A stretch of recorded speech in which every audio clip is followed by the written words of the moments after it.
اعوذ باللہ من الشیطان الرجیم بسم اللہ الرحمن الرحیم قل اعوذ برب الناس ملک الناس الہ الناس من شر الوسواس الخناس الذی یوسوس فی صدور الناس من الجنۃ والناس صدق اللہ العظیم.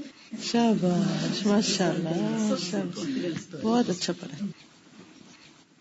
نحمده ونصلی علی رسولہ الکریم اما بعد فاعوذ باللہ من الشیطان الرجیم بسم اللہ الرحمن الرحیم رب اشرح لی صدری ویسر لی امری واحلل عقدۃ من لسانی یفقہوا قولی. کچھ عرصہ پہلے یہ کتاب مجھے ملی تھی مشکلات کا مقابلہ، اور بہت ہی زبردست کتاب ہے، اور اس میں 43 میتھڈز بتائے گئے ہیں جن کو اختیار کر کے انسان کسی بھی مشکل کا مقابلہ کر سکتا ہے. اگر ہم دیکھیں تو دنیا میں کوئی ایک بھی انسان ایسا نہیں جسے کوئی نہ کوئی مشکل پیش نہ آتی، چھوٹی یا بڑی. ہر شخص کو کوئی نہ کوئی تکلیف، غم، پریشانی، دکھ، کبھی جسمانی، کبھی روحانی، کبھی جذباتی، کبھی لوگوں سے اور کبھی کسی وجہ سے اور کبھی بغیر وجہ، انسان کچھ نہ کچھ محسوس کرتا رہتا ہے. اگر انسان ان تکلیفوں کا مقابلہ کرنا نہ جانتا ہو، ان مشکلات کو فیس کر کے ان کو اوور کم کرنا نہ جانتا ہو، تو انسان کی زندگی نہ صرف یہ کہ مزریبل ہو جاتی ہے بلکہ ضائع ہو جاتی. زندگی ایسی چیز ہے کہ جس کا کوئی آلٹرنیٹ ہے ہی نہیں. جو کچھ ہمیں آج ملا ہے بس صرف ایک دفعہ ملا ہے. انسان کو ملنے والی بہت ساری چیزیں ملٹی پلائی ہوتی رہتی ہیں، بڑھتی رہتی ہیں، ایک سے زیادہ مل جاتی ہیں، لیکن زندگی ایک ہی بار ملتی. تو اس لیے بہت سے لوگ یہ سوچتے ہیں کہ اگر ایک دفعہ ملی ہے تو صرف انجوائے کر لو، اور انجوائے کرنے کے لیے کچھ بھی کر لو. لیکن عموماً یہ دیکھا گیا کہ جب ہم اس راستے پہ چلتے ہیں کہ زندگی کو صرف انجوائمنٹ کا ذریعہ سمجھتے ہیں تو بعض اوقات اس کے ذریعے اور زیادہ مشکلات میں پھنستے چلے جاتے ہیں، کیونکہ اس دنیا میں کوئی الٹیمیٹ انجوائمنٹ ہے ہی نہیں. کوئی بھی چیز جس کو آپ انجوائے کرتے ہیں کچھ عرصے کے بعد اس کی ایکسائٹمنٹ ختم ہو جاتی ہے، اس کی انجوائمنٹ ختم ہو جاتی ہے، اور پھر وہ خوشی بھی غم میں بدل جاتی ہے، وہ تکلیف میں بدل جاتی ہے، پریشانی میں بدل جاتی ہے. پر ایسے میں انسان کو کرنا کیا چاہیے؟ کیا اس کو اپنے اوپر غالب کر لے، کیا اس سے ہار جائے، یا اس کو ہرا دے، یا اس کا مقابلہ کرے؟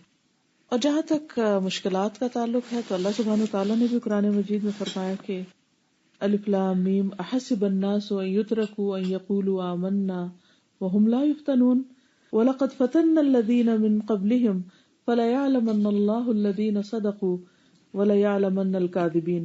سورۃ العنکبوت آیت نمبر 1-3. الف لام میم. کیا لوگوں نے گمان کیا ہے کہ وہ اسی پر چھوڑ دیے جائیں گے کہ یہ کہہ دیں کہ ہم ایمان لائے اور ان کی آزمائش نہ کی جائے گی، حالانکہ بلا شبہ یقیناً ہم نے ان لوگوں کی آزمائش کی جو ان سے پہلے تھے. سو اللہ ہر صورت ان لوگوں کو جان لے گا جنہوں نے سچ کہا، اور ان لوگوں کو بھی ہر صورت جان لے گا جو جھوٹے ہیں، یا ان لوگوں نے جو برے کام کرتے ہیں یہ سمجھ لیا ہے کہ وہ ہم سے بچ کے نکل جائیں گے. بہت برا ہے وہ فیصلہ جو وہ کر رہے ہیں. تو اس سے یہ پتہ چلتا ہے کہ اللہ تعالیٰ نے دنیا بنائی اس طرح ہے کہ اس میں ہر انسان کو آزما کر پرکھ کر اچھی طرح جانچ کے دیکھا جائے، اس کو ٹیسٹ کیا جائے کہ وہ کیا کرتا ہے. تو زندگی میں ٹرائلز اور ٹربولینسز تو ہوں گے ہی، ان کو انسان روک نہیں سکتا.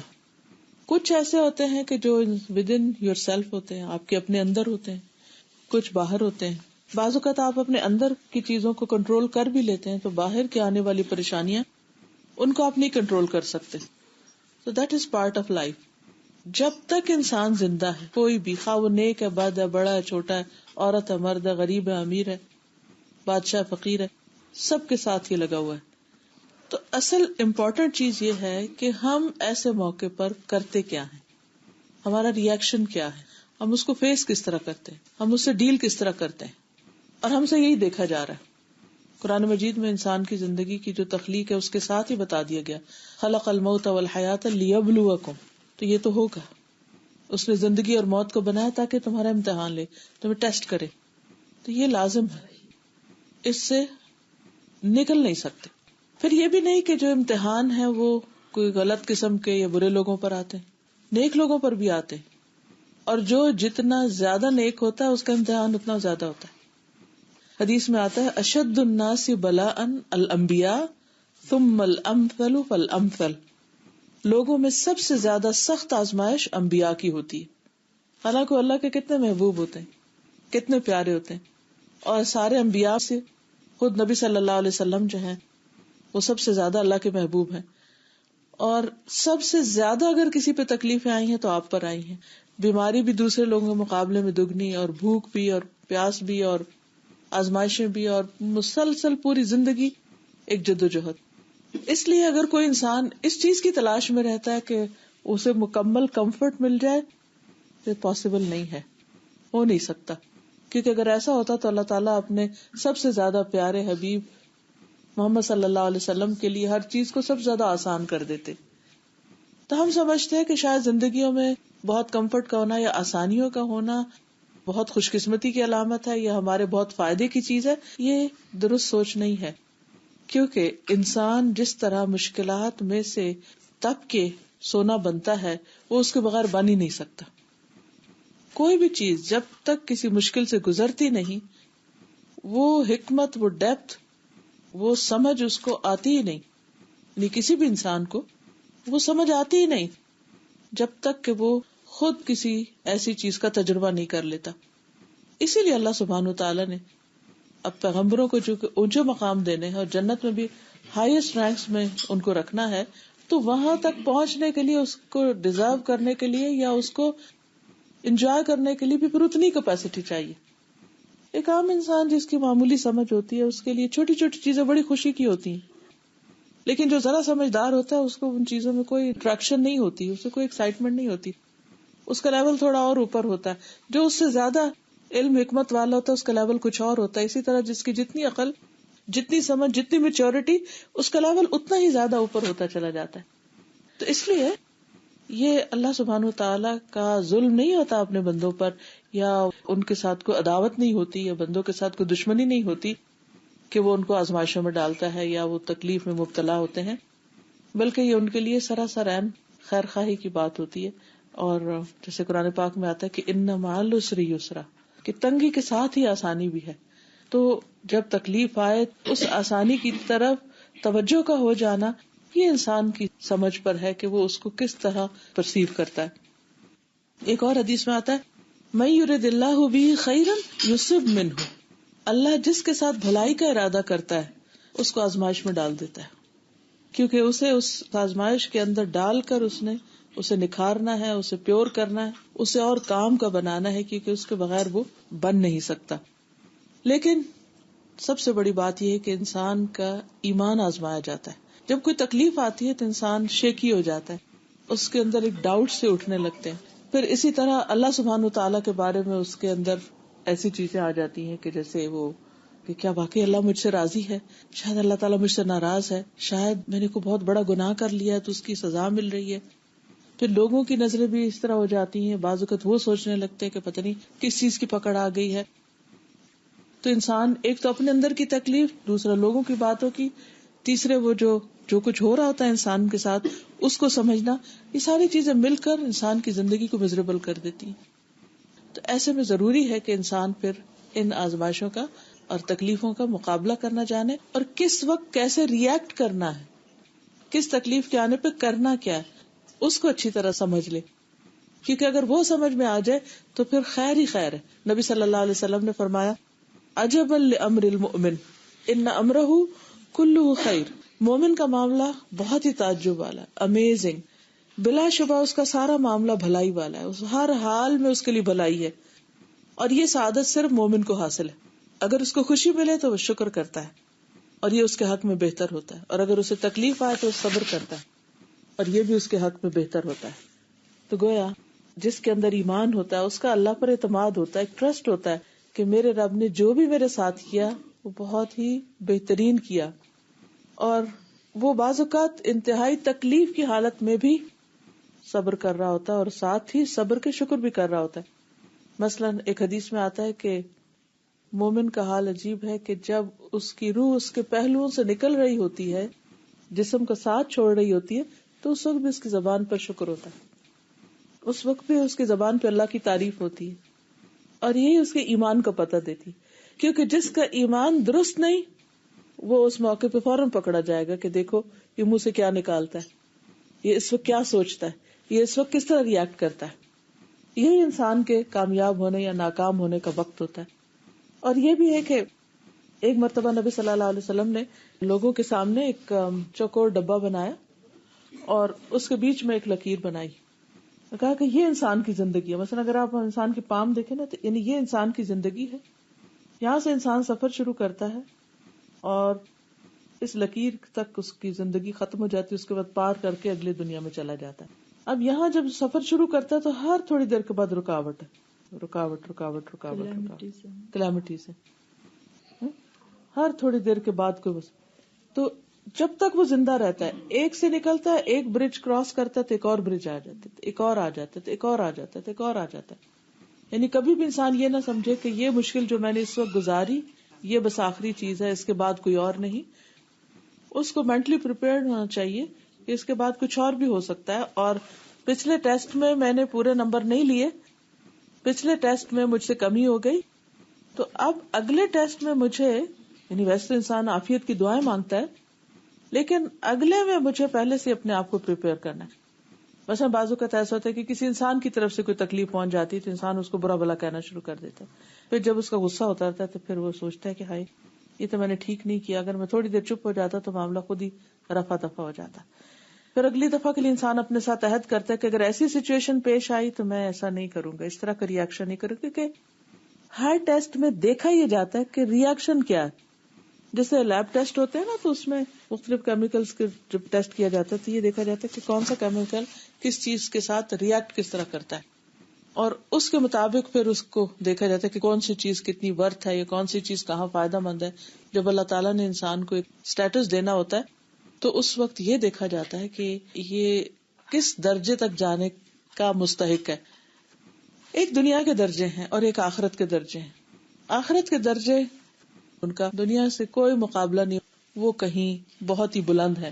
اللہ تعالیٰ بعض اوقات ایک بندے کے لیے ایک بلند درجہ رکھتا ہے، بہت اونچا درجہ، لیکن اس بندے کے عمل اتنے نہیں ہوتے کہ وہ وہاں تک پہنچ سکے. اتنے کریڈینشیل نہیں ہے کہ وہ اس پوسٹ کو حاصل کر سکے، اس مقام پہ پہنچ سکے. تو اللہ سبحانہ وتعالیٰ اس کو وہاں تک پہنچانے کے لیے مشکل میں مبتلا کر دیتا ہے، کسی آزمائش میں ڈال دیتا ہے. اور پھر اگر وہ شخص اس وقت اس پہ صبر کر جاتا ہے تو پھر اس صبر کی وجہ سے ایک دم وہ شوٹ کرتا ہے اور وہاں جا پہنچتا ہے. اور پھر ہم صرف عمل کرتے ہیں، اس کی جزا مخفی ہے. تو جیسے قرآن پاک میں آتا ہے نا کہ وَلَا تَدْرِي نَفْسٌ مَا أُخْفِيَ لَهُمْ مِنْ قُرَّةِ أَعْيُنٍ. کوئی انسان نہیں جانتا اس کے لیے آنکھوں کی ٹھنڈک کی کیا کیا چیز تیار کر کے اللہ نے رکھی. چونکہ وہ سب کچھ چھپا ہوا ہے، ہمیں نظر نہیں آتا، اس لیے ہم اس کو ویلیو نہیں کرتے. اس لیے ہم تھوڑی دیر میں گھبرا جاتے ہیں. ہم سمجھتے شاید یہ مشکل جو آئی ہے تو اس پہ صبر کا پتہ نہیں کوئی اجر ہے بھی کہ نہیں، اور میں ایسے ہی چپ کر کے بیٹھا ہوں، یا میں نے فلاں موقع پر یہ ریئیکٹ کر سکتا تھا یا میں یہ جواب دے سکتا تھا، یا میں اس کو اس طرح اپنے سے ہٹا سکتا تھا، تو میں نے اس طریقے پر یہ کام نہیں کیا تو شاید میں ہار گیا ہوں یا ناکام ہو گیا ہوں یا پیچھے رہ گیا ہوں یا چھوٹا ہو گیا ہوں یا دنیا میں میری عزت نہیں رہی. ہرگز ایسا نہیں. اگر انسان کو یہ سمجھ آ جائے کہ عزت ذلت اللہ کے ہاتھ میں ہے، کسی کے دل میں انسان کے لیے محبت اور نفرت وہ بھی اللہ ہی ڈالتا ہے. کسی کے لیے خیرخواہی کے جذبات، کسی پہ انسان جب رحم کرتا ہے، تاکہ ماں بھی بچے پہ کرتی ہے، یہ ایک جانور بھی اپنے بچے پہ کرتا ہے تو وہ بھی اللہ ڈالتا ہے. ان ساری چیزوں کا اصل کنٹرول اللہ کے ہاتھ میں ہے، بندوں کے ہاتھ میں کچھ بھی نہیں ہے. اور جو کچھ وہ دیتا ہے وہ بھی اس کی حکمت پر مبنی ہے، اور جو لیتا ہے وہ بھی اس کی حکمت پر مبنی ہے. ہمیں بظاہر کسی چیز کے جانے پہ یہ نظر آتا ہے کہ اس میں نقصان ہی نقصان ہے، حالانکہ اللہ تعالیٰ نے اس چھوٹے سے نقصان جو پوری دنیا کا بھی زوال ہو جائے نا، پوری دنیا کا بھی نقصان ہو جائے تو آخرت کے مقابلے میں بہت ہی چھوٹا ہے. تو وہ دنیا کے چھوٹے سے نقصان کا جو بدلہ ہے آخرت میں کئی گنا بڑا، جس کو انسان تصور بھی نہیں کر سکتا. وہ جب انسان دیکھے گا تو حیران ہو جائے گا کہ اچھا بس اتنی سی بات تھی جس پہ میں صبر نہ کر سکا.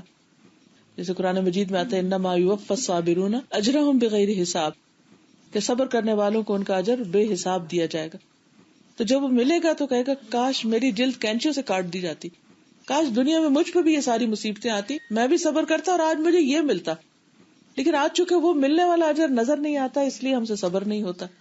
تو یہ صبر ایمان کے ساتھ ہے. جتنا جتنا ایمان زیادہ ہوگا اتنا اتنا صبر زیادہ ہوگا.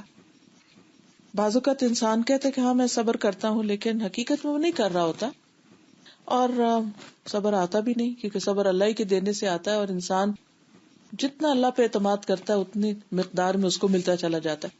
تو اس لیے دنیاوی اعتبار سے بھی مقام بلند ہونے کے لیے اور آخرت کے اعتبار سے بھی صبر کی ضرورت ہوتی ہے. بنی اسرائیل کو اللہ سبحانہ وتعالیٰ نے ایک لمبا عرصہ نعمتوں سے نوازا. دنیا کی کسی قوم کی تاریخ اتنی پرانی نہیں ہے، یا اتنی ریکارڈڈ نہیں ہے، یا اتنی محفوظ نہیں ہے جتنی بنی اسرائیل کی ہے.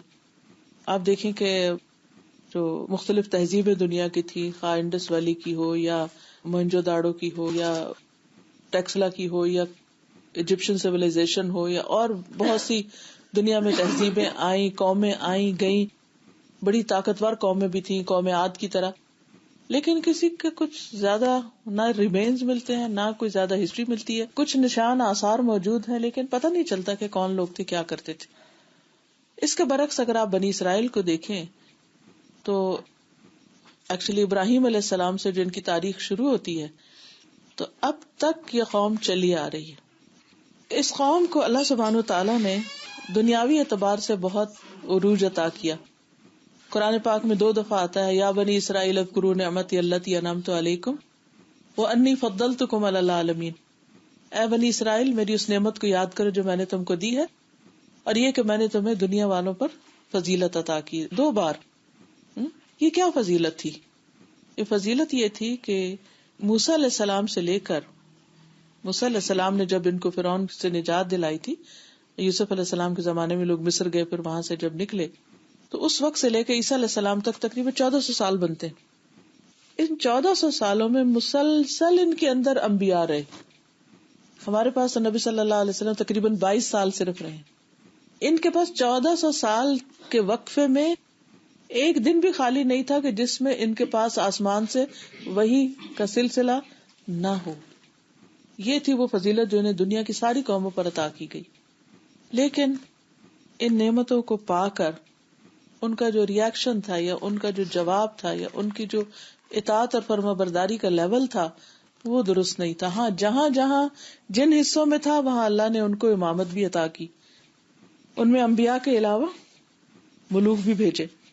تو اللہ تعالیٰ سورۃ السجدہ میں فرماتے ہیں وَجَعَلْنَا مِنْهُمْ أَئِمَّةً يَهْدُونَ بِأَمْرِنَا لَمَّا صَبَرُوا وَكَانُوا بِآيَاتِنَا يُوقِنُونَ. اور ہم نے ان میں سے کئی پیشوا بنائے جو ہمارے حکم سے ہدایت دیتے تھے جب انہوں نے صبر کیا اور وہ ہماری آیات پر یقین کیا کرتے تھے. تو اس سے ہی پتہ چلتا ہے کہ کسی بھی کام کے کرنے کے لیے انسان کو، خواہ وہ دنیا کا ہو یا دین کا ہو، خواہ تبلیغ ہو یا ٹیچنگ ہو یا کسی اور پیشے سے آپ منسلک ہو، ان سارے کاموں کو کرنے کے لیے سخت محنت اور صبر چاہیے. عام طور پر ہم یہ سمجھتے ہیں کہ شاید کسی کو تبلیغ کرنے کا کام یا دین کا کام یہ بڑا آسان کام ہے، کچھ بھی اٹھ کے پڑھا دو، لیکچر دے دو، درس دے دو، تبلیغ کر دو تو بس واہ واہ کی بات ہے. ایسا نہیں ہے. جو شخص بھی اس راستے پر چلتا ہے اس کے لیے بھی طرح طرح کے مسائل ہیں، چاہے وہ اللہ کا کتنا ہی پیارا کیوں نہ ہو. اور اگر وہ اس پر صبر کرتا ہے تو اللہ سبحانہ وتعالیٰ اس کی بات میں بھی اثر ڈال دیتا ہے اور اس کے لیے اور راستے ہموار کر دیتا ہے. اور اگر وہ صبر نہیں کرتا تو جو وہ کر رہا ہوتا ہے وہ بھی جاتا ہے. جیسے بنی اسرائیل عزت اور بلندی کے مقام سے نیچے آ گئے، اسی طرح انڈیویجولز بھی ایسے ہی ہوتے ہیں کہ اگر اللہ ان کو چنتا ہے کسی کام کے لیے اور وہ اس میں ثابت قدمی اختیار نہیں کرتے تو واپس ڈکلائن ہو جاتا ہے. یہدون بامرنا لما صبروا، وہ ہمارے حکم کے ساتھ لوگوں کو ہدایت دیتے رہے، لوگوں کی ہدایت کا کام کرتے رہے جب تک انہوں نے صبر کیا. پھر اسی طرح یہ ہے کہ انسان کی زندگی میں جو تکلیفیں آتی ہیں اس میں بیماری بھی ہے، کبھی قید و بند ہوتی ہے، کبھی لوگوں کا مذاق اڑانا، کبھی گالی گلوچ، کبھی اذیت جسمانی وغیرہ، کبھی خوف، بے چینی، فقر و فاقہ، غم، فکر، کبھی اولاد کی فکر، کبھی والدین کی فکر، کبھی کسی اور کی، کبھی ہجرت، جلا وطنی، ایگزائل، کبھی دشمن کا تسلط، کبھی حاسدوں سے پالا پڑ جاتا ہے انسان کو، کبھی قریبی رشتہ داروں کی وفات، کبھی دوستوں کی گمشدگی، کبھی بھوک کی آزمائش، کھانے کو پورا نہیں، کبھی رسوائی اور تہمت، جھوٹے الزامات، یعنی ایک نہیں بے شمار قسم کی آزمائشیں ہیں. کبھی ظالموں کی طرف سے دھمکیاں، کبھی خوف کا سامنا کرنا پڑتا ہے، کبھی بیوی بچوں کے ساتھ کوئی تکلیفیں پیش آ جاتی, کبھی پوری دنیا میں کے حالات ایسے ہو جاتے ہیں کہ اچانک کوئی فائنینشیل کرائسس آ جاتا ہے, کبھی زلزلے آ جاتے ہیں, کبھی طوفان آ جاتے ہیں, سونامیز آ جاتے ہیں, کبھی کچھ. اور پچھلے ہفتے جو آپ نے سنا ہوگا کہ کس طرح میٹرائٹ جو ہے وہ گرا ہے, اور اس سے لوگ اپنے گھر میں آرام سے بیٹھے ہیں, یک اٹھ کے تو کھڑکی کے پاس گئے, شیشے لگے اور ختم ہو گئے وہیں پر. کسی کو 5 منٹ پہلے بھی کسی کو خیال نہیں ہوگا کہ یہ ہونے والا ہے. تو میں کبھی سوچتی ہوں کہ ہم کتنے خطروں کی زد میں ہیں. کسی وقت کوئی سیارہ ستارہ ٹوٹ کے گرے تو ہم تو اسی وقت ڈھیر ہو جائیں.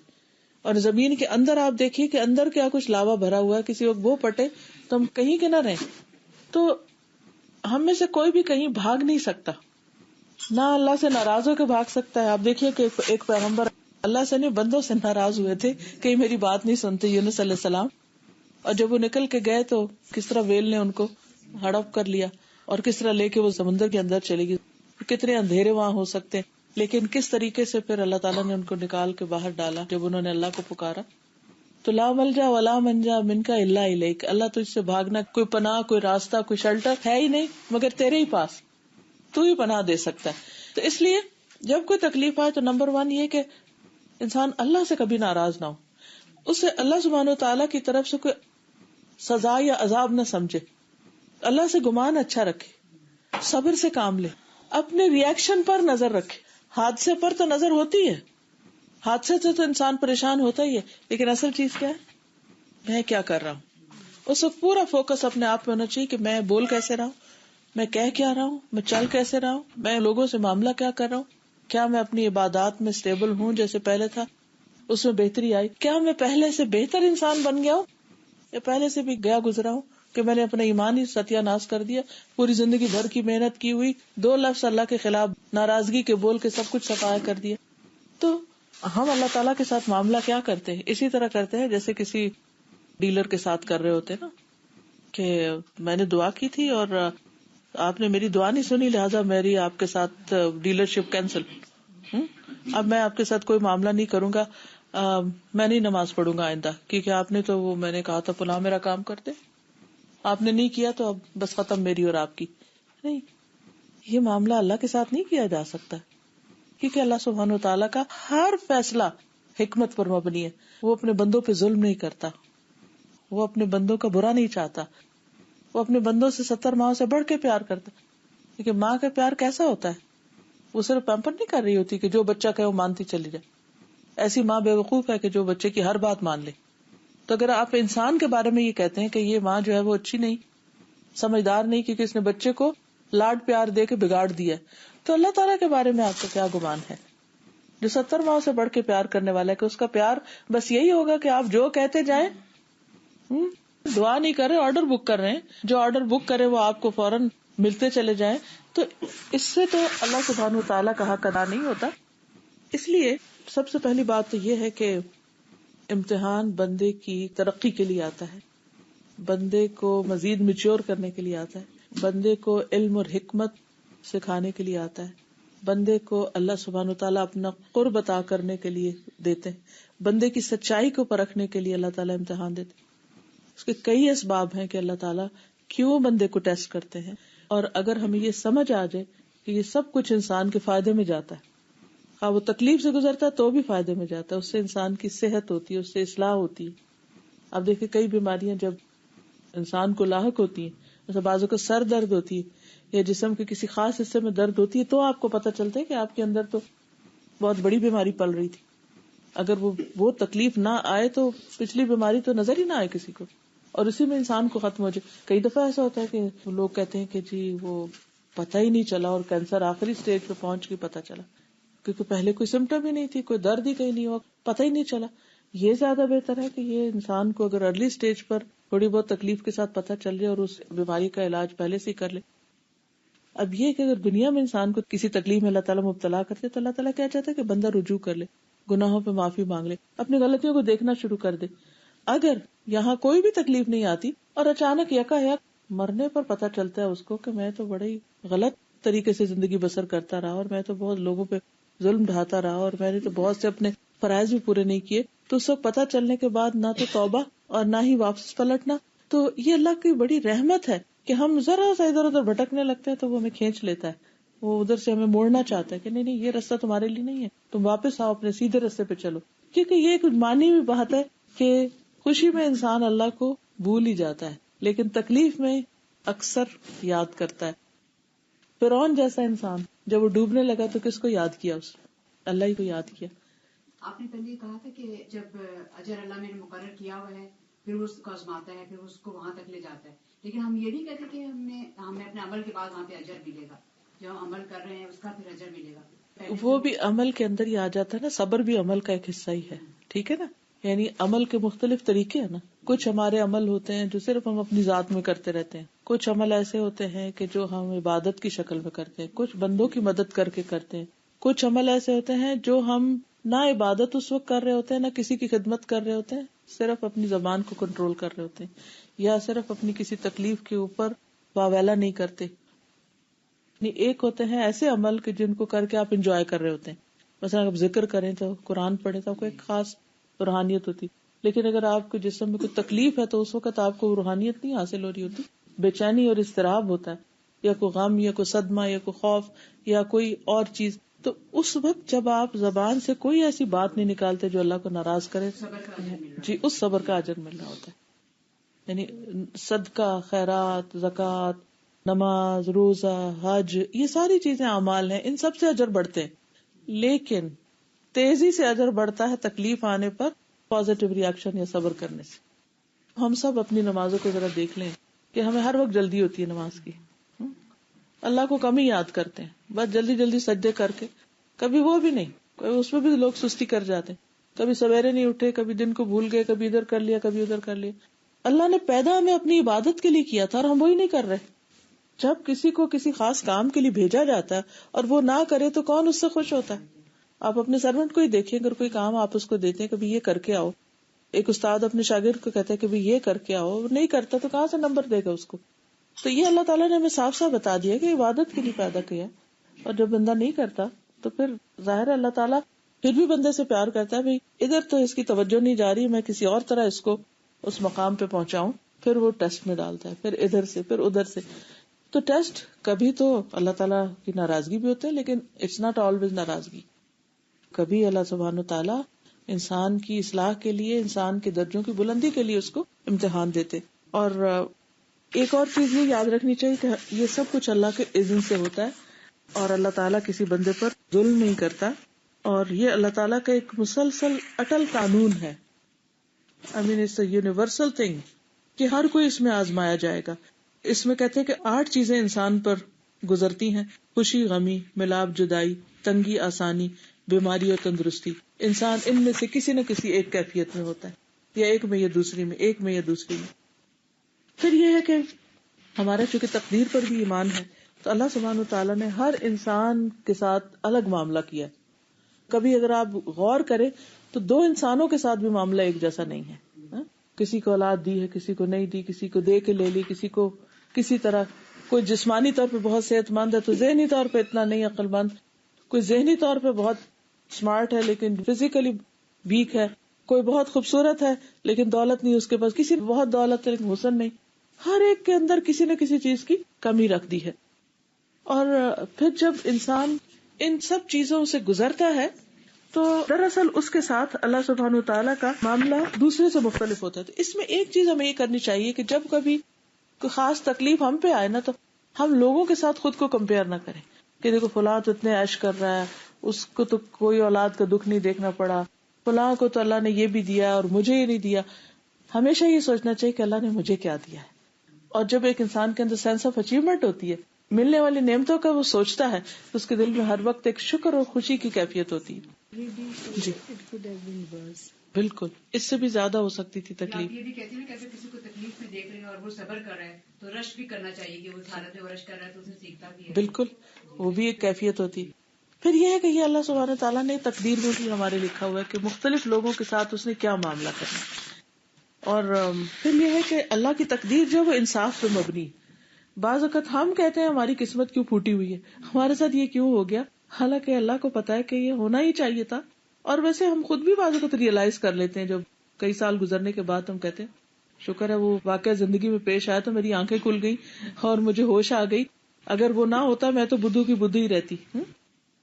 تو بعض اوقات آپ نے دیکھا ہوگا کہ لوگ بے وفائی کر جاتے ہیں, کوئی دھوکہ دے جاتا ہے, قریب ترین لوگ, بعض اوقات بہن بھائی ایسا رخ کرتے ہیں. بہن بھائی تو کیا اپنی اولاد جن سے انسان کی اتنی توقعات ہوتی ہیں, بعض اوقات بالکل جیسے کہتے ہیں نا کورا جواب دے جاتے ہیں کہ وی کانٹ ڈو دیٹ. پچھلے دن کسی نے مجھے کہا کہ ہماری شادی بہت اچھی گزری لیکن یکایک پتہ نہیں میری بیوی کو کیا ہوا اور اس کی بالکل ہی نظریں پھر گئی. تو میں نے اپنے بچوں کو کہا کہ بھی اپنی ماں کو سمجھاؤ. تو بچوں نے صاف کہا بھائی یہ آپ دونوں کا معاملہ ہے, ہم نہیں جانتے, وی آر آؤٹ. کہتے کہ بیوی تو جو کر رہی تھی, بچے کا یہ جواب مجھ سے برداشت ہی نہیں ہوا کہ ایسے بھی سفید خون ہوتے ہیں کہ جن کے لیے ساری زندگی میں نے کمایا اور جن کو اتنا کچھ دیا, یعنی اتنی بھی مدد کرنے کو تیار نہیں. میں نے ان سے کیا مانگا, صرف یہی کہ بھی اپنی ماں کو کہو کہ میرے ساتھ اچھا سلوک کرے, لیکن وہ نہ ماں کے نہ میرے. تو ایک حقیقت ہے, دنیا میں بہت دفعہ ایسا ہوتا ہے کہ انسان کو جن سے توقع ہوتی ہے وہ توقعات پوری نہیں ہوتی. پھر یہ کہ اللہ سبحانہ تعالیٰ نے قرآن پاک میں بار بار وہ یہ بتا دی کہ وَلَا يَظْلِمُ رَبُّكَ أَحَدًا, اللہ کسی پہ ظلم نہیں کرتا. تو بندے کو یہ نہیں کہنا چاہیے کسی بھی تکلیف کہ اللہ یہ تو نے مجھے بڑا ظلم کیا ہے, نعوذ باللہ. پھر اسی طرح یہ کہ وَمَا رَبُّكَ بِظَلَّامٍ لِّلْعَبِيدِ.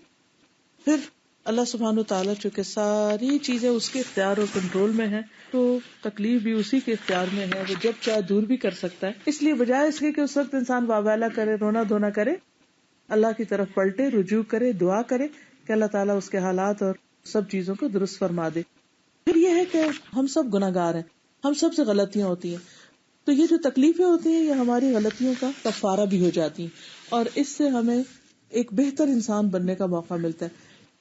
جیسے جسمانی طور پر ہم نہا دھو کے صاف ستھرے ہو جاتے, تو روح پہ جو داغ دھبے گناہوں کے لگتے ہیں وہ کسی نہانے دھونے سے صاف نہیں ہوتے. بعض اوقات ٹھیک ہے ہم قرآن پڑھتے ہیں, ذکر کرتے ہیں تو ہمارے دلوں کی صفائی ہوتی ہے, لیکن بعض صفائیاں ایسی ہوتی ہیں کہ جو اوپر سے ہلکی پھلکی ڈسٹنگ سے ہو جاتی, اور کچھ صفائیوں کے لیے بلیچ بھی کرنا پڑتا ہے, اور کچھ میں کھرچا کھرچی بھی ہوتی ہے اور ڈیپتھ میں جانا پڑتا ہے. تو اس لیے اللہ تعالیٰ چاہتے ہیں کہ قیامت کے دن جب انسان اللہ کے حضور حاضر ہو تو بالکل نہایا دھویا صاف ستھرا. اسی لیے مومن کو موت کی تکلیف آتی ہے, اسی لیے موت سے پہلے جو بیماری ہے وہ مومن کے حق میں بہت بڑی خیر ثابت ہوتی ہے. اسی طرح باقی تکلیفیں بھی. نبی صلی اللہ علیہ وسلم نے فرمایا کہ مومن کی مثال اس نرم و نازک کھیتی کی طرح ہے جس کو ہوا جھکاتی اور مائل کرتی رہتی ہے. اسی طرح مومن کو آزمائش آتی رہتی ہے اور اسے اللہ کے سامنے جھکاتی رہتی ہے. اور منافق کی مثال صنوبر کے درخت کی ہے جو اس وقت تک نہیں ہلتا نہ جھکتا جب تک اس کے کٹنے کا وقت نہیں آ جاتا. وہ پورا اکھڑ کے گر جائے گا مگر جھکے گا نہیں. لیکن مومن جو ہوتا ہے نا اس کے اندر لچک ہوتی ہے, جب تکلیف آتی ہے تو اللہ کی طرف آتا ہے, نمازیں پڑھتا ہے, صدقہ خیرات کرتا ہے, روتا ہے اللہ کے آگے اور اللہ کے اور قریب ہو جاتا ہے. تو آزمائش ہوتی ہے وہ مومن کو مزید اللہ سبحانہ تعالیٰ کے قریب کرتی رہتی ہے. پھر یہ ہے کہ انسان کے اوپر جو تکلیف آ جائے تو یا ماضی میں جو گزر چکی ہے ان کو بار بار نہیں کوریدنا چاہیے اور اس پہ غم نہیں منانا چاہیے, کیونکہ اللہ سبحانہ تعالیٰ نے یہ تکلیفیں اس لیے نہیں دی تھی کہ انسان ان میں گھرا رہے اور انہی کو سوچتا رہے. نہ ماضی ہمارے ہاتھ میں جو ہو چکا سو ہو چکا, نہ مستقبل ہمارے ہاتھ میں ہے. ہم اس وقت جو ہیں اصل میں ہماری زندگی یہ چند لمحے, ان لمحوں کو انسان بہتر سوچ کے ساتھ پازیٹیو تھنکنگ کے ساتھ گزارے, نہ کہ اگلے پچھلی باتیں جو ہیں ان پر حزن اور غم کا شکار ہو. اسی لیے ہر نماز کے بعد ہمیں دعا مانگنے کو سکھایا گیا کہ اللہم انی اعوذ بک من الہم والحزن, اللہ میں تیری پناہ میں آتی ہوں ہم اور حزن سے. یہ دو چیزیں انسان کو بیکار کر دیتی. تو خوب دعا کرنی چاہیے کہ اللہ جو ہو چکی ہیں چیزیں وہ ہمارے دل سے مٹا دے, بلا دے, تاکہ جو ہمارے پاس وقت ہے اسے کسی بیٹر پروڈکٹیو کام میں گزار سکیں. پھر اسی طرح یہ کہ اللہ نے جو تم پر مصیبت نازل کی ہے اس کے متعلق تم اللہ سے راضی رہو, یعنی کہ اللہ کے بارے میں پھر ہماری تھنکنگ جو ہے وہ پازیٹیو رہنی چاہیے. پھر اسی طرح بعض اوقات انسان زندگی میں کچھ حاصل کرنا چاہتا ہے, وہ نہیں حاصل کر سکتا, انسان سمجھتا ہے کہ اس کا سب کچھ ختم ہو گیا, حالانکہ اگر وہ چیز مل جائے انسان کو تو اس کے لیے اور بڑا فتنہ اور مصیبت بنے. پھر اسی طرح یہ ہے کہ کوئی بھی مصیبت ہمیشہ کے لیے نہیں ہوتی. ہر مصیبت کے اندر اللہ نے ایسی صلاحیت رکھی ہے کہ آتی ہے اور پھر آہستہ آہستہ اس کا اثر کم ہو جاتا ہے. جیسے پانی بوائلنگ ڈگری پہ پہنچتا ہے, بوائل ہوتا ہے, اور اگر آپ اس کو چھوڑ دیں تو تھوڑی دیر کے بعد اس کی گرمی یا شدت یا حدت جو ہے وہ کم ہونے لگتی. تو خود انسان کے اندر اللہ تعالیٰ نے ایسی چیزیں رکھی ہیں کہ انسان کی جو اندر کی حدت یا تکلیف یا گرمی یا غم یا غصہ ہے وہ وقت کے ساتھ ساتھ کم ہوتا چلا جاتا ہے. پھر انسان کو ہمیشہ یاد رکھنا چاہیے کہ ہم اکیلے نہیں ہیں جو اس مصیبت میں. تو جب انسان اپنے سے زیادہ بڑی مصیبتوں والوں کو دیکھتا ہے تو اس کا غم ہلکا ہو جاتا ہے. پھر اسی طرح انسان کو یہ یاد رکھنا چاہیے کہ اس مصیبت میں مبتلا ہونا میرے لیے زیادہ بہتر ہے بنسبت نہ ہونے کے. قرآن پاک میں آتا ہے وَعَسَىٰ أَن تَكْرَهُوا شَيْئًا وَيَجْعَلَ اللَّهُ فِيهِ خَيْرًا كَثِيرًا. ہو سکتا ہے ایک چیز تمہیں سخت ناپسند ہو اور اللہ تعالیٰ اسی کے اندر تمہارے لیے بہت بڑی بھلائی رکھی ہو. پھر یہ ہے کہ کبھی بھی انسان جب تکلیف آئے تو یہ سوچے کہ جو مجھ سے اچھے لوگ ہیں ان پر بھی تکلیف آتی ہے, میں تو اتنی اچھی بھی نہیں. انبیاء, اولیاء, بزرگان دین وغیرہ کو یاد کرے کہ ان کی واقعات پڑھے, صحابہ کی کہانیاں پڑھے, انبیاء کے قصے پڑھے, ان کے اوپر جو جو کچھ گزرا. آپ دیکھیں کہ ایک ایک پیغمبر آدم علیہ السلام سے لے کر محمد صلی اللہ علیہ وسلم تک جتنے بھی قرآن پاک میں واقعات, ان میں سے کون سا پیغمبر ایسے جس کی آزمائش نہ ہوئی ہو؟ داؤد اور سلیمان علیہ السلام جن کی اتنی عالی شان حکومتیں تھی لیکن ان کو بھی اللہ نے آزمایا, اور دونوں کی آزمائش کا ذکر قرآن پاک میں آتا ہے. لیکن ان سب لوگوں میں فرق کیا ہے؟ ان سب لوگوں پہ جب آزمائش آئی تو وہ خبردار ہو گئے, چوکنے ہو گئے اور اللہ کے قریب ہو گئے. تو تکلیف تو آنی ہے. اب ہمارے پاس دو میں سے ایک چوائس ہے, یا تو ہم اللہ کو ناراض کر لیں اور یا ہم اللہ تعالیٰ کو راضی کر لیں. تو وہ پھر ہمارا اپنا فیصلہ ہے. جو ہم چوز کریں گے, جو اللہ کی رضا پہ راضی ہوگا اللہ اس کو راضی کر دے گا, اور جو راضی نہیں ہوگا اللہ بھی اس سے ناراض ہو جائے گا. پھر اسی طرح یہ ہے کہ آزمائشیں مانگنی نہیں چاہیے, اور آزمائشوں سے پہلے خود کو محفوظ کرنا چاہیے, پروٹیکٹ کرنا. جیسے سردی گرمی آ رہی ہوتی ہے تو کچھ لوگ اس وقت تک نہیں باز آتے جب تک ٹھنڈ ان کو لگ نہیں چکتی, کہ گرمی ان کو ہٹ نہیں کر لیتی. تو ہمیں پتا ہے کہ بھئی کس ایکسٹینٹ تک ہم جا سکتے ہیں, تو اس سے پہلے ہی اپنے کپڑے, ڈریس, گھر, ہر چیز کو انسان اکارڈنگلی مینٹین کرے. تو اسی طرح تکلیفوں سے بچنے کے لیے صبح شام کی دعائیں, جو ایاک نستعین کتاب ہے اس کے اندر پروٹیکشن کی, حفاظت کی, ہر موقع کی حفاظت کی, ہر قسم کی بلاؤں سے حفاظت کی دعائیں جو ہیں وہ موجود ہیں. بعض اوقات ہم وہ دعائیں مانگ بھی لیتے ہیں, اس کے باوجود ہم مشکل میں پڑ جاتے ہیں. تو اس میں بھی یہ نہیں سوچنا چاہیے کہ اچھا میں نے تو کہا تھا, اللہ تعالیٰ نے مجھے پروٹیکٹ نہیں کیا. نہیں, اس سے بھی زیادہ کوئی تکلیف ہو سکتی تھی, دعاؤں کی وجہ سے وہ بہت چھوٹی رہ گئی. پھر اسی طرح یہ ہے کہ کوئی تکلیف ہمیشہ نہیں رہتی, ایک دن اس کا ضرور خاتمہ ہو جاتا ہے, لیکن اس کا اجر محفوظ ہو جاتا ہے. اور اس کے برعکس جو لوگ ایسے موقعوں پر غلط ہتھ کنڈے اختیار کرتے ہیں تو وہ انسان کو خود ہی گھیر لیتے ہیں. پھر ایک چیز جو انسان کو اور بہت فائدہ دیتی ہے یہ ہے کہ نفع نقصان صرف اللہ کے ہاتھ میں ہے. جب تک اس نے چاہا نفع دیا, اور جب اس نے چاہا وہ لے لیا, اور جب چاہے وہ دوبارہ دے دے, اور ہر بھلائی اسی کے ہاتھ میں ہے. اور جب انسان اللہ تعالیٰ سے اچھی امید رکھتا ہے تو وہ ایک کانٹا بھی جو مومن کو چبھتا ہے اس پر بھی اس کے لیے اجر لکھا جاتا ہے. کہاں یہ کہ بڑی بڑی تکلیفیں. انسان یہ بھی دیکھتا ہے کہ اللہ کی حدود کی حفاظت انسان کو بہت سی چیزوں سے محفوظ رکھتی. ایک بہت ہی خوبصورت حدیث ہے جو نبی صلی اللہ علیہ وسلم نے حضرت عبداللہ بن عباس سے کہی تھی جب ان کے ساتھ سواری پہ بیٹھے ہوئے تھے. چھوٹے بچے تھے, تو آپ دیکھیں کہ بچوں کو بھی کتنی بڑی بڑی باتیں آپ نے سکھائی. جو 10 سال کے تھے تو نبی صلی اللہ علیہ وسلم کی وفات بھی ہو گئی تھی, لیکن کتنی حدیثیں عبداللہ بن عباس سے روایت ہیں, اور کس بہترین طریقے سے انہوں نے علم سیکھا. بہت ان سے محبت کرتے تھے. کہنے لگے اے غلام, اے بچے, اے لڑکے, انی اعلمک کلمات, میں تمہیں چند کلمات سکھاتا ہوں, اور وہ کیا ہے؟ احفظ اللہ یحفظ کا, تم اللہ کی حفاظت کرو, یعنی اللہ کی حدود کی حفاظت کرو, اللہ تعالیٰ کے احکامات کی حفاظت کرو, اللہ تمہاری حفاظت کرے گا. یعنی اگر تم چاہتے ہو کہ تم پروٹیکٹڈ ہو تو پھر کیا کرو؟ حفاظت. اور حفاظت کا مطلب کیا ہے؟ جیسے قرآن پاک میں سورۃ قاف میں آتا ہے ھذا ما توعدون لکل اواب حفیظ من خشی الرحمن بالغیب وجاء بقلب منیب. یہ ہے جس کا تم سے وعدہ کیا جاتا تھا ہر اس شخص کے لیے جو بہت رجوع کرنے والا, خوب حفاظت کرنے والا ہو, جو رحمان سے بن دیکھے ڈرے اور رجوع کرنے والا دل لے کر آئے. اب اس میں کیا کیا چیزیں ہیں جن کی حفاظت کرنی؟ نماز کی حفاظت, اس کے اوقات کی حفاظت, طہارت کی حفاظت کہ میں اپنا وضو پراپر طریقے سے کروں, وضو ہو تو اسی میں نماز ادا کروں, بغیر وضو کے نہ کروں. اپنی زبان کی حفاظت, حلال حرام کی جو باؤنڈریز اللہ نے رکھی ہیں کہ کس لمٹ تک میں جا سکتی ہوں, ان حدود کی حفاظت.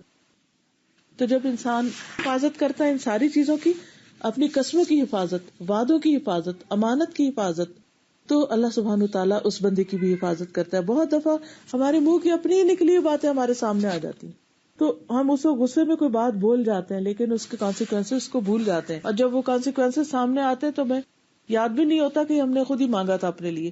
تو اسی لیے کہتے ہیں نا کہ اپنے اولاد کے لیے، اپنے گھر والوں کے لیے برا مت مانگو، کوئی پتہ نہیں قبولیت کی گھڑی ہو اور وہ تمہاری قبول ہو جائے اور پھر تم خود ہی اس پر روتے رہو. پھر اسی طرح یہ ہے کہ ان السمع والبصر والفؤاد کل اولئک کان عنہ مسئولا، کان، آنکھ، زبان، ہر چیز کے سوال ہوگا، دل، ان چیزوں سے پوچھا جائے گا. تو ان سے چونکہ سوال ہوگا تو اس لیے ان کی حفاظت ضروری. آنکھوں سے وہ نہ دیکھیں جس کو دیکھنے کو اللہ نے منع کیا، کانوں سے وہ نہ سنے جس کو سننا منع کیا ہے، دل میں وہ باتیں مت بار بار سوچے، مثلا کسی کے بارے میں گمان، برا گمان کرنا، اس سے منع کیا گیا ہے.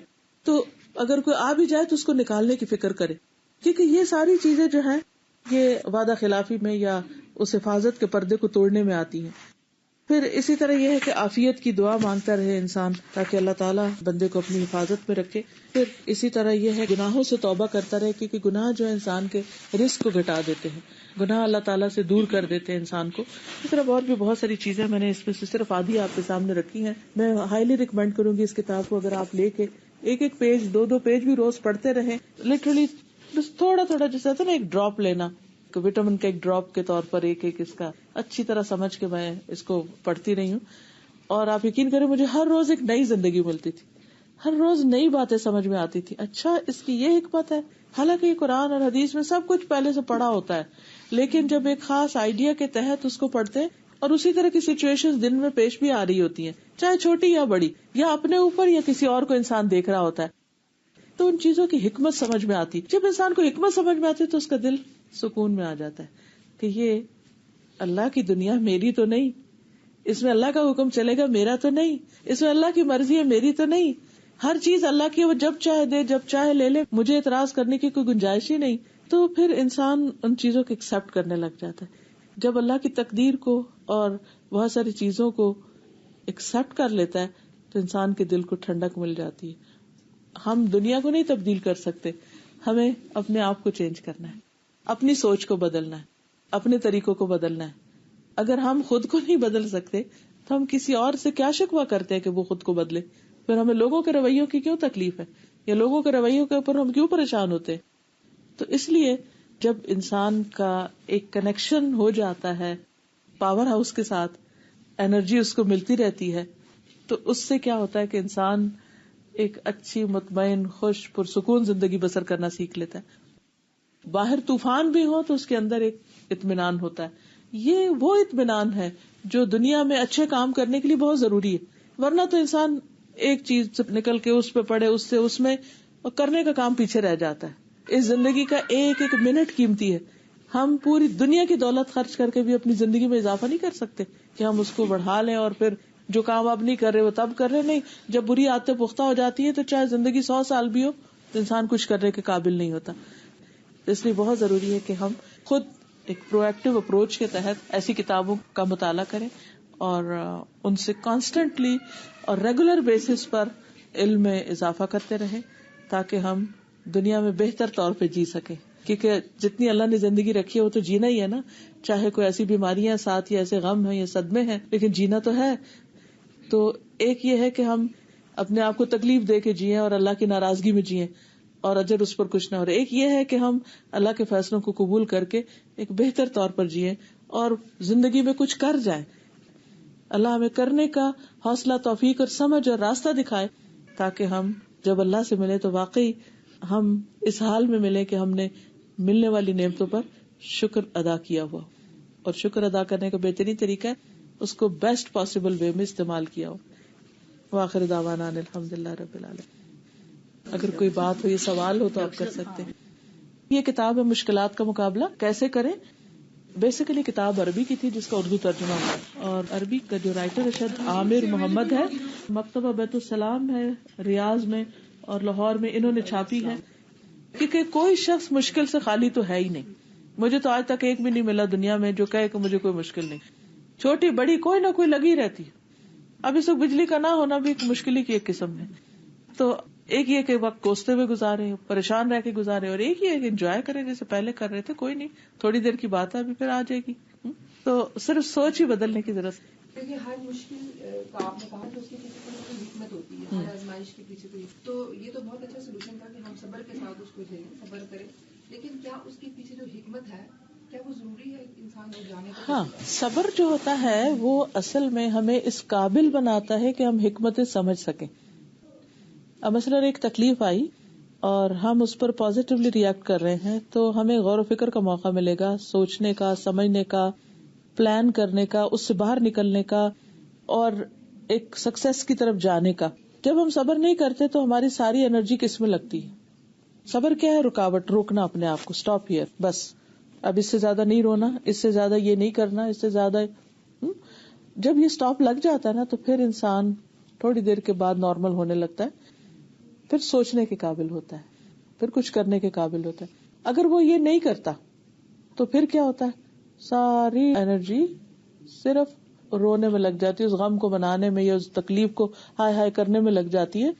پھر آپ کا دھیان اس پہ نہیں جاتا کہ اس سے نکلنا کیسے، آپ کا دھیان اس میں نہیں جاتا کہ اس وقت سے کیسے فائدہ اٹھانا. تو اس لیے صبر جو ہے وہ صرف چپ کر کے گمسم بیٹھ جانے کا نام نہیں ہوتا.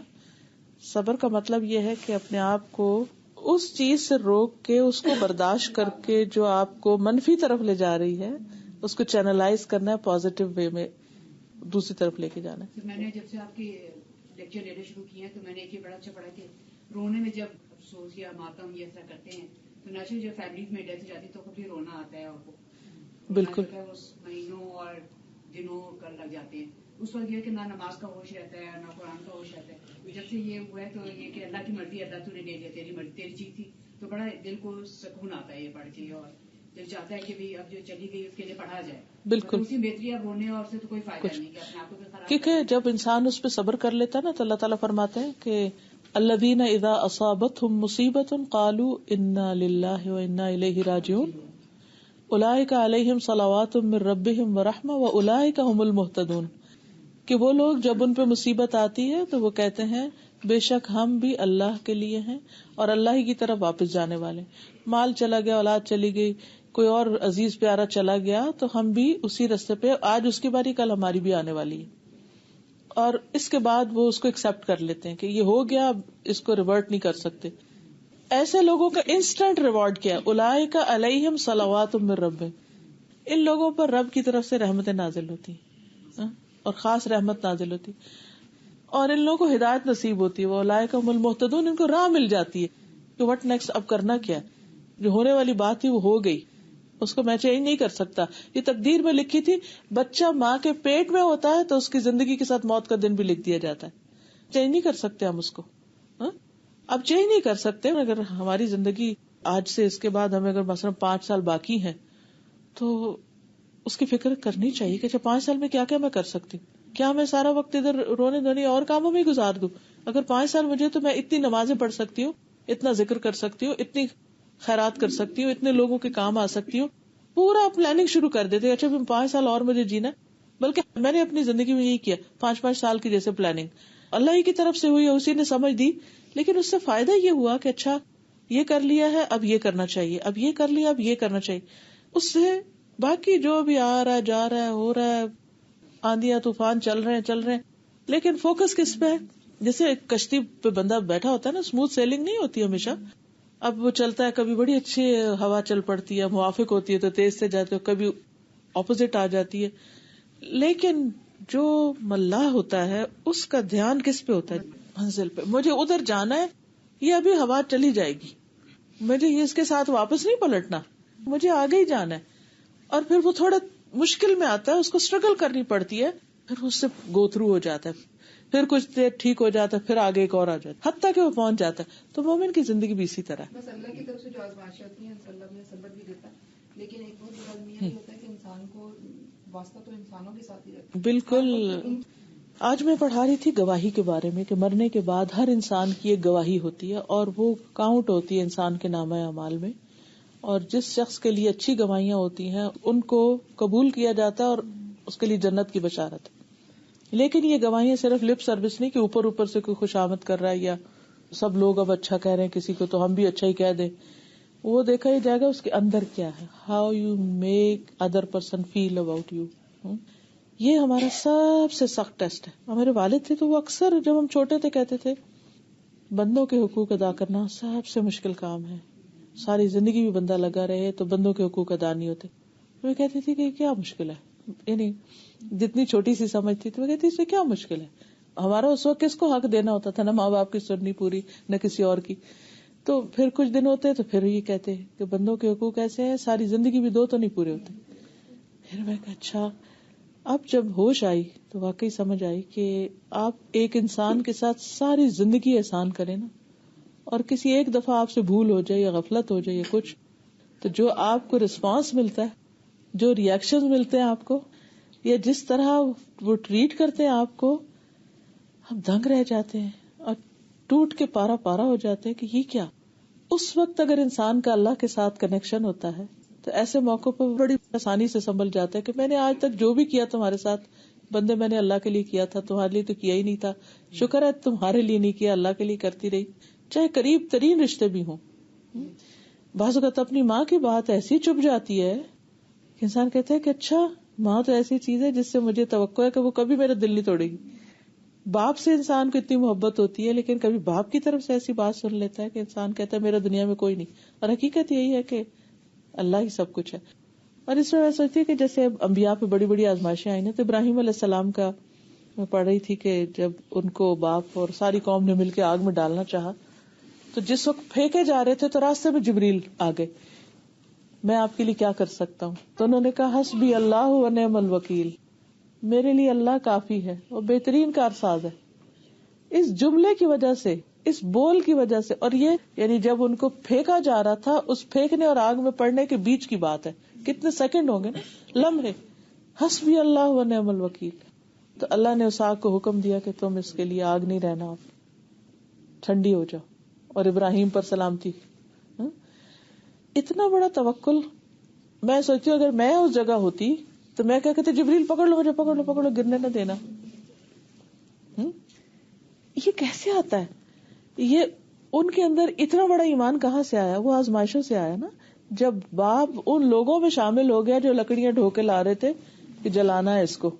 آپ سوچئے کہ اگر آپ کو ان ہستیوں کی طرف سے جب ایسی چوٹیں ملتی ہیں, انسانوں کی پنچنگ کی بات ہو رہی ہے نا, کہ جن کے اوپر آپ کو بڑا مان ہوتا ہے, جن سے ہمارا کوئی تعلق نہیں, وہ کچھ بھی کہتے تو ہم کہتے ہیں ایسے ہی, اس کو کیا پتا, ان کی نہیں ہرٹ ہوتی اتنی.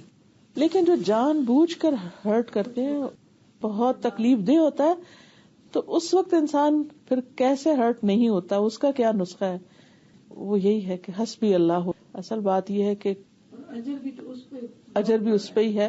حقیقت اگر انسان دیکھے تو انسان دنیا میں آیا بھی تنہا ہے اور اس نے جانا بھی تنہا ہے. یہ رشتے پیار کے اللہ نے بنائے ہیں, ان سب کے ساتھ ایک اللہ نے انسان کو خوشی بھی دی ہے, لیکن اللہ نے ڈپینڈنس ان پہ کرنے سے منع کیا ہے. ڈپینڈنس اللہ پر ہی ہونی چاہیے, توکل اسی پر ہونا چاہیے, اور بندوں کے ساتھ کچھ بھی کرے اتنا خالص ہو کے کہ ایک پائی کی بھی توقع نہ ہو کہ یہ میرے لیے کچھ کریں, تو انسان بالکل مطمئن رہتا ہے. کیونکہ جب وہ نہیں کرتے تو پھر انسان کہتے ہیں یہ بیچارے کر بھی کیا سکتے ہیں, کیونکہ کرنے والا تو صرف اللہ ہے. تو اس لیے میں سمجھتی ہوں کہ اللہ سبحانہ وتعالیٰ کے ساتھ جو ہمارا ریلیشن شپ ہے, اس کو ہم جتنا اسٹرانگ کر سکے, ایمان میں جتنا مضبوط ہوں, تو پھر بھی بندوں کی جو تکلیفیں ہیں وہ بھی پھر یہ سوچنا چاہیے. جیسے میرے ساتھ ایسے ہوتا ہے, بہت لوگوں سے ڈیلنگ ہوتی ہے, ہر وقت معاملہ ہوتا ہے, اور ظاہر ہے کہ جب آپ کسی سے ملیں گے تبھی آپ کو تکلیف ہوگی. اگر آپ کسی سے نہیں ملتے تو پھر آپ اپنے خیال میں کچھ باتیں یاد کریں تو الگ بات ہے. وہی لوگ جو اتنے اچھے ہوتے ہیں ان کی کبھی کوئی بات ایسی چپ جاتی انسان کو. تو میں سوچتی ہوں کہ اچھا یہ ہرٹ کیوں ہوئی, اس کی کوئی وجہ ہے. اللہ تعالیٰ مجھے کچھ سکھانا چاہتا ہے. اچھا میں نے کیا سیکھا اس سے, کیا سبق ملا, میں اس کے بعد اللہ سے کتنا قریب ہوئی ہوں, اور میں کیا شیطان کے پندے میں تو نہیں آ گئی, میں نے اس کے بارے میں کتنی بدگمانی کی, میں نے اس کے پچھلے احسان کتنے یاد رکھے. کیونکہ کوئی بھی شخص جو ہمیں ہرٹ کرتا ہے وہ ہمارا پیارا ہی ہوتا ہے. تو جو پیارا ہے وہ ہم سے پیار بھی کرتا ہے, جو پیارا ہے وہ ہماری کیئر بھی کرتا ہے, خیال بھی رکھتا ہے. تو پھر جب ایک تکلیف آتی ہے تو ہم پچھلی کیوں بھول جاتے ہیں ساری. عورتوں کے ساتھ خاص طور پر یہ مسئلہ ہوتا ہے کہ جیسے وہ حدیث میں آتا ہے نا کہ وہ شوہر کو کہتی ہے میں ساری زندگی تم سے کوئی سکھ نہیں پایا. وہ ایک دم ایسے جذبات میں مغلوب ہوتے کہ ہر چیز بھول جاتی. تو پھر میں سوچتی ہوں کہ یہ اللہ تعالیٰ مجھے بندوں کی ڈپینڈنس اور بندوں سے نکال کے اپنا بنانا چاہتا ہے، اور اتنا ہی زیادہ اللہ تعالیٰ کا قرب نصیب ہوتا چلا جاتا ہے. پھر جب کوئی احسان کرتا ہے تو اس پر خوشی بھی بڑی ہوتی ہے کہ اللہ نے اس کے دل میں ہمارے لیے ڈالا اور اس نے کیا، اور اس کا انسان شکر گزار بھی ہوتا ہے. اور اگر کوئی نہیں کرتا تو بھی انسان کو اطمینان رہتا ہے کہ اس بیچارے کے اپنے بس کی بات نہیں ہے. یہ بھی اللہ سے ہی لیتا نا، اگر اللہ نے اس کے دل میں نہیں ڈالا اور اس کے پاس وہ چیز نہیں جو میں اس سے چاہتی ہوں تو کوئی بات نہیں، وہ بھی مجبور ہے نہ صحیح. اللہ کافی ہے مجھے. چیپٹر پڑھا دی میجک آف تھنکنگ بگ، تو اس میں وہ چیپٹر تھا، تو اس میں تھا انہوں نے ایک ایکسپیرینس شیئر کیا ہوا تھا کہ ایک جو رائٹر ہے وہ کہتے میں کسی کاؤنٹر پہ گیا اور میں نے دیکھا کہ اس سیلس مین سے آ کے کسٹمر نے نا بہت بدتمیزی سے بات کی، اور اس بدتمیزی کی بہت ہی زیادہ، اور کہتے کہ مجھے لگا کہ وہ برداشت نہیں کر سکے گا، ایٹ لیسٹ اس کے شکل پہ کوئی ایکسپریشن آئے گا، لیکن اس نے وہ ان کو یس سر کرتا رہا اور وہ چلا گیا اور ناراض ہو کے. اس کے بعد کہتے میں آیا تو میں نے سوچا اچھا چلو اب وہ اپنی جھنجھلاہٹ اتارے گا. کئی دفعہ ہوتا ہے اس کو نہیں کہتے، اس کے کسی اور کے اوپر نزلہ گراتے ہیں. وہ آیا تھا اس نے یہ کیا، تو کہتے کہ مجھ سے اتنی پولائٹلی کاملی ساری بات کی، تو کہتے مجھ سے رہا نہیں کیا. میں نے اس سے پوچھا کہ you are a very brave person کہ you tolerated what this man said. تو اس نے کہا کہ let me tell you a secret, سارے انسان ایک جیسے ہیں، سب انسان اچھے ہیں، اور اگر یہ شخص مجھ سے آ کے لڑ رہا تھا نا تو اس کی پتہ نہیں کیا مجبوری تھی، ہو سکتا ہے اس کا بزنس برا جا رہا ہو سکتا ہے، اور اس نے کوئی 8-10 ریزنز دیے، یا گھر میں لڑائی ہوئی ہو، بچہ بیمار ہو، کوئی مشکل ہو. اور مجھے خیال آیا کہ وہ ایک انگریز ایسے لکھ رہا ہے، اور ہمیں جب حدیث سے پتا چلتا ہے کہ ہم ہر ایک کے بارے میں اچھا گمان کریں، اور کتنی دفعہ اچھی گمان کے لیے ہمیں کہا گیا. بالکل. تو وہ کہتے کہ اس کے بعد مجھے بھی یہ فیلنگ ہوئی، میں جس کو دیکھوں مجھے لگے سب اینیمیز فرینڈ سب ایک جیسے اچھے انسان ہیں، ویسا ہی جسم ہے، ویسی سب چیز ہے، لیکن حالات انسان کے کئی دفعہ اس کو ایسا بنا دیتے ہیں کہ وہ ہمارے ساتھ ایسے بہیو کرتے ہیں. اس کے بیک گراؤنڈ، اس کے حالات، اس کی سوچ، کیونکہ اس نے بھی کہیں نہ کہیں نکالنا ہی ہے نا. استاذہ مجھے آپ کی ایک بات یاد آ رہی ہے، اسی طرح یہ جو ابھی یہ کہہ رہی تھی نا کہ لوگوں کی باتیں چھپتی ہیں بہت. ایک دفعہ آپ ہی نے مجھے کہا تھا اس طرح کی کنڈیشن آئی تھی، کیم ٹو یو، میں آپ سے ایڈوائس مانگ رہی تھی اصل، تو آپ نے کہا باتیں کیا ہے، زیادہ سے زیادہ ہوا ہے جو منہ سے نکل جاتی ہے، سو ڈونٹ مطلب، اور وہ ہوا میں گم ہو جاتی ہے. آئی ریمبر اٹ، اور اس کو بہت زیادہ عرصہ ہو گیا. اینڈ دین یو سیڈ کہ اگر آپ باتوں کو لے کے اپنی پتاری کرو گے تو مطلب جو پازیٹیو آپ کرنا چاہتے ہو زندگی میں you will never be able to achieve that. تو بس اس کے بعد سے جو مطلب when I listen to something وقتی طور پہ I do feel it, but then later on جیسے آندھی، تو that is natural. انسان کا شعور بھی ہاں بالکل. But then later on one says کہ اگر اس کو میں طاری کروں گی تو I won't be able to do جو میں نے کرنا ہے. تو بہت اس سے فرق. اور ڈاکٹر صاحب ایک یہ بھی ہے کہ یہ جو کہہ رہی تھی کہ صبر تو اللہ میاں دے دیتے ہیں نا، وہ تو اللہ تعالیٰ دیتے ہیں، لیکن صبر از ایٹ دا فرسٹ بلو، چاہے وہ کسی انسان کی طرف سے ہو، اللہ کی طرف سے ہو. اور یہ اسٹرینتھ ڈاکٹر صاحب تب آتا ہے when you're in touch with the Quran، تب آتا ہے، ورنہ انسان بہت زیادہ بعض وقت ہم صبر کر لیتے ہیں، بعد میں اس کو اتنا خراب کرتے ہیں سوچ کے. 5 سال پہلے میرے ہسبینڈ کی ڈیتھ ہوئی تھی انفارچونیٹلی. جب ان کی ڈیتھ ہوئی تھی تو ظاہر ہے وقتی طور پہ جس طرح انسان بہت ہرٹ ہوتا ہے، رونا آتا ہے، سب کچھ ہوتا ہے، وہ رہا تھا، اس طرح کی کنڈیشن بھی ہو رہی تھی. لیکن پتہ نہیں کیوں اندر سے کسی چیز نے مجھے بڑا روک کے رکھا ہوا تھا. میں اس طرح وہ نہیں ریئیکٹ کر رہی تھی جس طرح نارملی ہمیں دیکھنے میں ملتا ہے. لیکن وہاں جو لوگ بول رہے تھے، جو کچھ کر رہے تھے، وہ کہتے ہیں کہ اس کو رلاؤ نا، یہ روتی کیوں نہیں ہے، لوگ کیا کہیں گے، اس کو رونا ہی نہیں ہوگا، لوگ باتیں کریں گے، اس کو پیار نہیں تھا. میں یہ سب کچھ سن رہی تھی، لیکن میں اپنے اندر ضم کر رہی تھی کہ اللہ بس مجھے تو اسٹرانگ رکھنا، مجھے ثابت کرنا. اور اب بھی جب میں کبھی سوچتی ہوں تو میں کہتی ہوں یا اللہ پتہ نہیں ان کا شعور کیسا تھا اور میرا شعور کیسا ہے. مجھے 4 بچے اللہ تعالیٰ نے دیے میں، یہ میری مطلب مڈل کی بیٹی ہے اور یہ میری سب سے چھوٹی بیٹی ہے. اس وقت یہ 1.25 سال کی تھی. اب میں اسے سوچتی ہوں تو میں کہتی ہوں نہیں میں کامیاب جا رہی ہوں، میں جو دیکھنا چاہ رہی ہوں مجھے نظر آ رہا ہے. اور شاید یہی میری سب سے بڑی اچیومنٹ تھی. الحمدللہ. اور آپ سب سے بھی میری یہی گزارش ہے، میرے حق میں بھی دعا کریں. کچھ جیسی بہت سی ہیں ایسی جو ان قسم کی آزمائش سے گزر رہی ہیں. بالکل. اور مجھے اس چیز نے ان آزمائشوں میں مجبور کیا کہ میں اس قسم کے محافل اٹینڈ کروں. الحمدللہ. اور پھر یہ کہ یہ زندگی تو چند دن کی ہے، جب آخرت میں انسان جائے گا تو کہے گا کہ بس ایک صبح کا پہر شام تھا، بس اتنا ہی سا وقت تھا. ابھی تو لمبی لگتی ہے لیکن قیامت کے دن لمبی نہیں ہوگی، سب کچھ گزر جائے گا. اس برے سچویشن کی حکمت بعد میں بھی نظر آنی شروع ہوتی ہے، اور آخرت میں تو خوب نظر آ جائے گی پچھلا سارا دیکھ کے. آج ہم سمجھتے ہیں ہم شاید لکی نہیں، لیکن وہاں ہمیں لگے گا ہم سب سے زیادہ خوش قسمت ہیں. سامنے ہماری ایک کیفیت ہوتی ہے، جب ہم باہر جاتے فرق ہو جاتی ہے. کیا کہا کہ اگر تمہاری اسی طرح تو پھر تو فرشتے تم سے ہاتھ میں لاتے ہیں. اس میں یہ کہ 3-4 چیزیں. ایک ہے کمپنی. جن لوگوں کے ساتھ انسان اٹھتا بیٹھتا ہے، جن لوگوں کے بیچ میں ہوتا ہے، وہ جو کچھ کہتے ہیں وہ ہم پہ اثر ہوتا ہے اس کا. تو کچھ رشتے تو ایسے ہوتے ہیں جو آپ کے ساتھ لگ گئے ہیں نا، ان کو تو آپ نہیں کاٹ سکتے یا ان سے آپ نکل نہیں سکتے. لیکن انسان پھر اپنی چوائس سے بھی اپنی کوئی ایسی کمپنی ضرور رکھے. جیسے آپ کریں کہ میں اس وجہ سے ایسی محفلوں کو اٹینڈ کرتی رہتی ہوں کہ جس سے میرا یعنی اسٹرانگ ہو رہی، اسٹرینتھ آ رہی ہے، میچورٹی آ رہی ہے. اگر آپ ان سے کٹ جائیں تو ان کے اندر آنے اور نہ آنے میں بہت بڑا فرق ہے. تو ایک تو کمپنی، ماحول. مثلاً سخت سردی بھی پڑی ہو، برف بھی پڑ رہی ہو، تو جب ہم ہیٹر لگے ہوئے کمرے میں آ جاتے ہیں تو فرق پڑتا ہے نا. کتنا؟ بہت پڑتا ہے. ایسے جیسے شاید گرم ہی کوئی برف پڑ رہی ہے، کیونکہ ہم گرمی میں ہوتے ہیں. تو اس سے بہت بڑا فرق پڑتا ہے کہ ہم کس محفل میں ہیں، کس مجلس میں ہیں، کس ماحول میں ہیں. اس ماحول کو بنانا پڑتا ہے، وہ بنا نہیں ملتا. ہیٹر جلانا پڑے گا، ونڈوز بند کرنی پڑے گی، کارپیٹ بچھانا پڑے گا، چائے لانی پڑے گی. ایک ماحول بناتے ہیں آپ. اسی طرح ایمان کے لیے بھی، ایمان کی تقویت کے لیے بھی ماحول بنانا پڑے گا. اچھے لوگوں میں بیٹھنا پڑے گا، صحبت صالح اختیار کرنی پڑے گی. دوسری چیز ہے کہ انسان روحانی ترقی کے لیے کوشش کرتا رہے.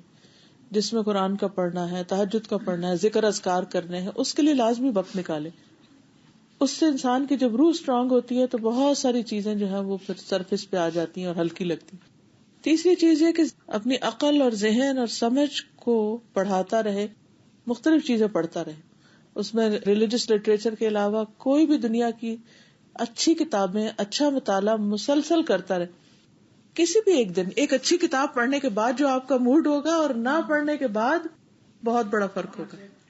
میں تو کتاب کھولتی جاتی تو ایسے لگتا ہے جیسے دماغ کو کسی نے وہ کوئی ایک دم کوئی چیز صفائی والی لگا دی ہے، اور ایک آئیڈیا سے دوسرا، دوسرے سے تیسرا، تیسرے سے چوتھا، ایسے لگتا ہے زندگی آ گئی ہے مجھ میں. اور اگر میں ریڈنگ نہ کروں، پڑھوں نہ، تو مجھے ایسا لگتا ہے کہ جیسے پتہ نہیں کہاں غرق ہوئی پڑی ہوں، یعنی جیسے دماغ کو زنگ لگ گیا. تو ہم بعض اوقات صرف باتوں میں، صرف لوگوں میں، صرف ادھر ادھر چلے جاتے ہیں. اب دیکھیں نا، صحابہ کرام جو ہیں ایک دن میں ایک پوری منزل قرآن کی پڑھتے تھے. ہم ایک سپارہ بھی پڑھنا ہمارے لیے مشکل، ہم جلدی میں ہوتے، جلدی میں پڑھتے نہیں. لیکن اگر آپ تھوڑی دیر اپنے آپ کو روک لینا، نہیں آدھا گھنٹہ قرآن پڑھنا ہے مثلاً، یا 15 منٹ پڑھنے، تو آپ پڑھتے رہیں گے. آپ کے پہلے 5 منٹ اور طرح گزریں گے، دوسرے اور، تیسرے اور، چوتھے اور آخر میں آپ کو ایسا ریلیف ہوگا، ایک دم آپ کسی اور اسٹیٹ میں ہوں گے. پھر اس کے ساتھ جو ہے مختلف ہیبٹس جو ہیں ہماری، سونے کی، جاگنے کی، کھانے پینے کی، ایکسرسائز کی، یہ ساری چیزیں بھی ہمارے اوپر اثر انداز ہوتی ہیں. بعض اوقات مینٹلی ڈسٹرب ہوتے ہیں یا ویسے ڈپریسڈ ہوتے ہیں تو ہماری باقی ساری روٹین بھی اس کے اندر سک ہونے لگتی ہے اور وہ بھی ڈسٹرب ہو جاتی. تو ان سب کو بھی کرنے کے لیے اپنی زندگی گزارنے کے جو طریقے ان کے اوپر بھی غور کرنے کی ضرورت ہے. ہر چیز میں ایک بیلنس جب آتا ہے. بہت قریبی رشتے دار ہوتے ہیں، ان کے بعض ماننی پڑتی ہیں بعض باتیں ایسے ہیں جو آپ کو زیادہ شاید پسند نہ ہو، تو ان میں پھر وہ سمجھتے ہیں کہ یہ اوائڈ کر رہے ہیں ہمارے ساتھ، کیوں ایسے کر رہے ہیں، اس محفل میں شریک نہیں ہو رہے، اس میں نہیں ہو رہے. ان کو ایکسپلین کر دینا چاہیے. اگر انہیں سمجھ نہ آئے پھر کیا کریں؟ بس پھر چھوڑ دینا چاہیے سمجھا کے ایک دفعہ.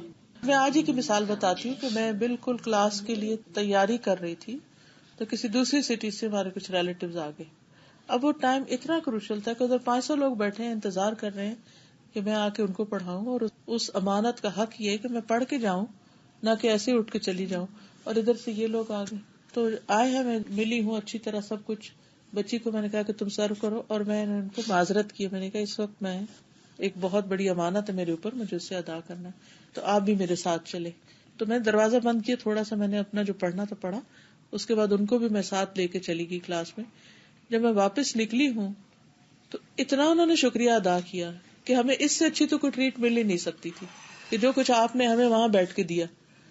اس کے بعد کھانا کھلایا جو بھی گھر میں تھا، اور پھر اس کے بعد ان کو رخصت کیا. اتنے خوش وہ لوگ واپس گئے. اب میں اس وقت سوچتی کہ اگر میں اس وقت کہتی ہاں نہیں اب تو میں چونکہ یہ آ گئے ہیں تو اس لیے اگر یہ مائنڈ کریں گے تو میں پہلے ان کو اٹینڈ کر لوں، اور پڑھنے کا تو خیر ہے نہ بھی پڑھوں، اور کلاس میں جا کے اٹھ پٹانگ کام کرتی اور ان کو بھی لے جاتی یا نہ لے جاتی، تو نہ ادھر کے نہ ادھر کے. کچھ چیزیں ایسی ہیں کہ جو انسان کی زندگی میں اصول ہونے چاہیے اور دوسروں کو، ہمارے آس پاس والوں کو پتا ہونا چاہیے کہ یہ ہماری ڈیوٹی ہے، یہ ہماری ذمہ داری ہے، یہ ہمیں کرنا ہی کرنا ہے. ہم نماز ہوتی ہے نا، کوئی آ جائے تو ہم نماز قضا کر کے بیٹھ جاتے ہیں کہ یہ مائنڈ کرے گا.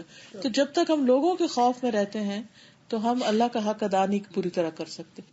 تو دوسرے کو بہت پیار سے اچھے طریقے سے، سورہ بنی اسرائیل میں بھی آتا نا، اگر تم چاہتے ہو ان سے اعراض برتنا کہ وہ مدد چاہتے ہیں تم سے، ابھی کر نہیں سکتے، تو ان کو اچھی طرح پیار سے سمجھا دو اور نرمی سے بات کر لو اور بات بہت پیار سے سمجھا کے بھی نہیں سمجھتے تو چھوڑ دینا چاہیے.